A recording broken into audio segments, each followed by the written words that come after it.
Hoş geldin. Nasılsın? Nasılsın? İyisin.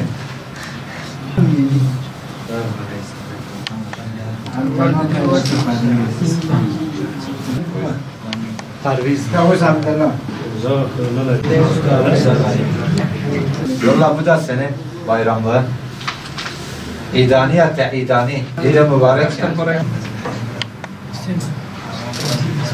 Maşallah. Seni tebrik ederiz. Mübarek olsun. Hadi Allah'a emanet.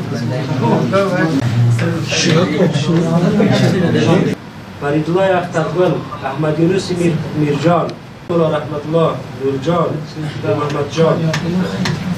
Nurcan Mehmetcan değil.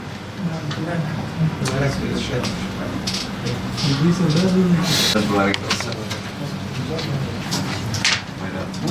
Bayramınız mübarek olsun. Mübarek ve hidatler. Bayrama 2 gün kalmış. Buradaki daha önce tespit edilen mağdur aileleri ofisimize çağırdık. Burada şu anda işlemleri yapılıyor. Umut Kervanı'nın hayırseverlerinin göndermiş olduğu nakdi yardımları şu anda bayramda ihtiyaçlarını karşılamak üzere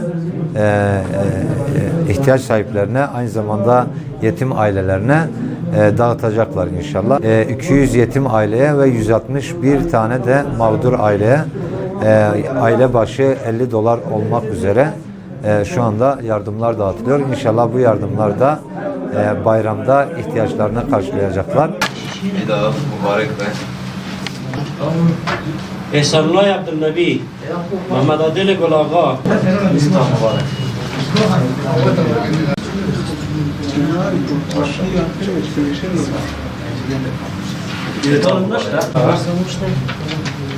Tamam.